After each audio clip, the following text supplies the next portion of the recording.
नमस्ते नमस्कार साथियों, जय हिंद। बीपीएससी चौथे चरण की बहाली का मुद्दा जो है ये मुद्दा सुलझने का नाम नहीं ले रहा है।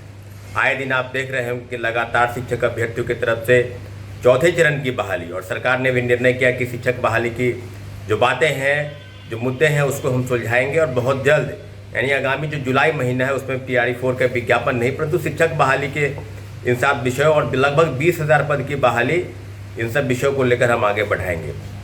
साथियों, कल एक आपकी जो बातें हैं उसको आप तक पहुंचाना इसलिए ज़रूरी है कि कुछ अभ्यर्थी थे जो मिलने गए थे, मुझे भी जानकारी थी। उसमें वैभव, उदय और एक और 2 साथी थे जो उनके साथ जो है पूर्व मुख्यमंत्री नीतीश कुमार जी के आवास पर गए थे। उन्होंने बताया था कि हम लोग ज्ञापन सौंपेंगे। उसी बीच में जो एक स्वघोषित, जिसका नाम है स्वयंभू नेता, वो पहुँचे, और जो अभ्यर्थी बता रहे हैं और जो मीडिया में चल रहा है, दोनों बात बिल्कुल विरोधाभास है। अभ्यर्थी ये बता रहे हैं कि उनके द्वारा ये बताया गया कि 46,000 पद की बात नहीं की गई। उनके साथ जो अभ्यर्थी थे वो बस यही कह रहे थे कि महिला उत्थान होना चाहिए, महिलाओं के लिए आपने काम किया है। जैसे ही मुख्यमंत्री आए, ये लोग बखान करने लगे कि आपने बहुत काम किया। बिल्कुल नीतीश कुमार जी ने काम किया है, इसमें कोई दो राय नहीं कि सबसे ज़्यादा अगर कोई किसी मुख्यमंत्री ने या देश के अन्य राज्यों के मुख्यमंत्री से तुलना की जाए तो बिहार के मुख्यमंत्री नीतीश कुमार जी ने बहुत काम किया है। परंतु वर्तमान में जो स्थिति है उसको अगर देखा जाए और कल के जो घटनाक्रम है पूरा गौर किया जाए तो निश्चित रूप से आपको असमंजस होगा कि लाइमलाइट लेने के लिए, अपना शौकी बघाड़ने के लिए कि तरह तरह के प्रोपेगेंडा और झूठी जो है दलील देकर मीडिया में न्यूज़ चलवाकर लोग लग रहा है कि नहीं समझ रहा है। अरे अभ्यर्थी खुद बता रहे हैं, वैभव, उदय और एक और अभ्यर्थी जो खुद बता रहे थे इस तरह की बातें नहीं हुई। उन्होंने वीडियो बनाया है और बताया है कि इस तरह की बातें हुई ही नहीं। न ही 46,000 पद की बात हुई, न ही प्रीलिम्स और मेंस लेने की बात हुई। मुख्यमंत्री जी को यही कहा गया कि आपने महिला योजना, पोशाक योजना, महिला आरक्षण स्थानीय निकाय में, इन सब चीज़ों पर क्या है, डोमिसाइल पर आपने मुहर लगाया है। इस बात को लेकर पूर्व मुख्यमंत्री को फूल दिया गया और महिलाओं के उत्थान की बात की गई।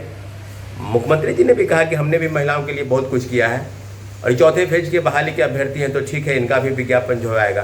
परंतु जो मुख्य मुद्दा है वो मुद्दा से अभ्यर्थियों को भटकाया गया, गुमराह किया गया, और सच जो बात है इस बात को लेकर अभ्यर्थी बिल्कुल अचंभित हैं। उनको जानकारी नहीं है कि पूर्व मुख्यमंत्री के सामने बातें क्या हुई।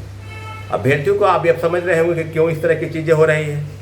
अगर कोई अभ्यर्थी या कोई भी व्यक्ति अगर उसी मुद्दे को लेकर जाता है और बात यहाँ बता रहा है कि यह दूसरा मुद्दा है, तो स्पष्ट तौर पर अभ्यर्थियों के साथ छलावा हुआ। पूर्व मुख्यमंत्री के साथ फोटो खिंचाकर और तमाम चैनलों पर चलाना कि TRE 4 को लेकर बात हुई, विज्ञापन को लेकर बात हुई, 46,000 पद को लेकर बात हुई, प्रीलिम्स और मेंस को लेकर बात हुई। तो इस तरह की कोई बातें नहीं हुई। अभ्यर्थी खुद बता रहे हैं, वहाँ जो वहाँ मौजूद थे 3-4 लोग खुद बता रहे हैं इस तरह की कभी बात ही नहीं हुई। तो कैसे मान ले, और कैसे जो मीडिया में जो न्यूज़ फैलाया जा रहा है कैसे अभ्यर्थी मान ले। तो इसलिए अभ्यर्थियों को मैं बार बार कह रहा हूँ कि जो आंदोलन अगर हो रहा है उसको भी गलत ठहराया गया। जो आंदोलन करने के लिए तो हम तो बोल ही रहे हैं, हम तो बार बार बोल रहे हैं कि चौथे चरण को लेकर अगर हम लोग नहीं कर पा रहे हैं तो हम लोग हट जाते हैं, मेरा पूरा टीम हट जाएगा। लेकिन चौथे चरण की बहाली को लेकर 46,000 पद की जो मांग है उस मांग को कम से कम सरकार तक ले जाए, सुलझाए उसको। अभ्यर्थियों द्वारा ये कहा गया कि आंदोलन करना है, आंदोलन कीजिए, तो उसने कहा कि नहीं, आंदोलन हम नहीं करेंगे। बार बार नाम लेना और बार बार इस तरह की चीज़ें करना, अफवाह फैलाना, झूठी खबर देना, यही काम बच गया है। इसलिए आपको हम सचेत करते हैं कि ऐसे लोग राजनीतिक रोटी सेकने के लिए ही आए हैं। राजनीतिक रोटी सेकेंगे और फिर चले जाएंगे, फिर आएंगे, राजनीतिक रोटी सेकेंगे, फिर चले जाएंगे। इसलिए जो ज़मीनी हकीकत है उस ज़मीनी हकीकत का वास्ता आपसे कराना बहुत ज़रूरी है।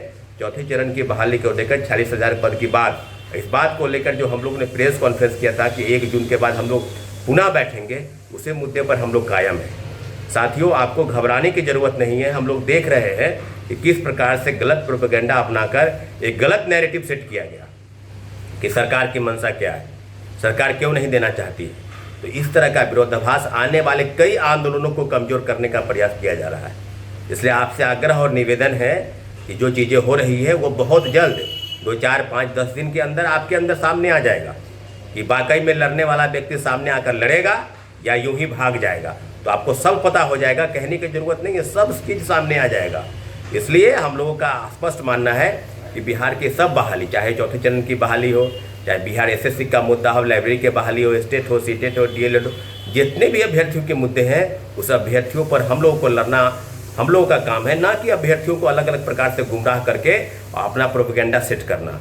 गलत नैरेटिव सेट करने वाले लोगों से दूर रहिए। और आपको बता दें कि कल की जो सच्चाई वो अभ्यर्थी खुद बता रहे हैं, नहीं तो उदय सेट्टी नाम का एक अभ्यर्थी है, वैभव तथागत वैभव है, और एक और 2 अभ्यर्थी, उनसे आप पूछ लीजिए कि क्या बात हुई है, आपको पूरी सच्चाई बताएंगे। और आप भ्रम में मत रहिएगा कि कोई आदमी किसी का है, सब अभ्यर्थी है। और सब अभ्यर्थियों की एक ही गुंजाइश है, एक ही अभ्यर्थियों की मांग है कि TRE 4 या 46,000 पद की बहाली को लेकर जो रोस्टर जारी हुआ था उसी पद पर सरकार विज्ञापन जारी करे, और प्रीलिम्स और मेंस की परीक्षा नहीं होनी चाहिए। इन्हीं मांगों के साथ अभ्यर्थी मिलने गए थे, जबकि वहाँ कुछ अलग ही खेल चल रहा था। फोटो खिंचवा लेने से और मीडिया में चला देने से किस तरह की चीज़, ऐसा कुछ नहीं है जैसा कि अभ्यर्थी बता रहे हैं साथियों। अब सच्चाई क्या है, गलत क्या है, इसका फैसला आपको 2, 4, 5 दिन, 10 दिन के अंदर पता चल जाएगा, क्योंकि लड़ने की ज़रूरत है।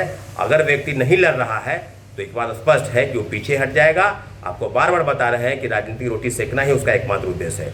बहुत बहुत धन्यवाद।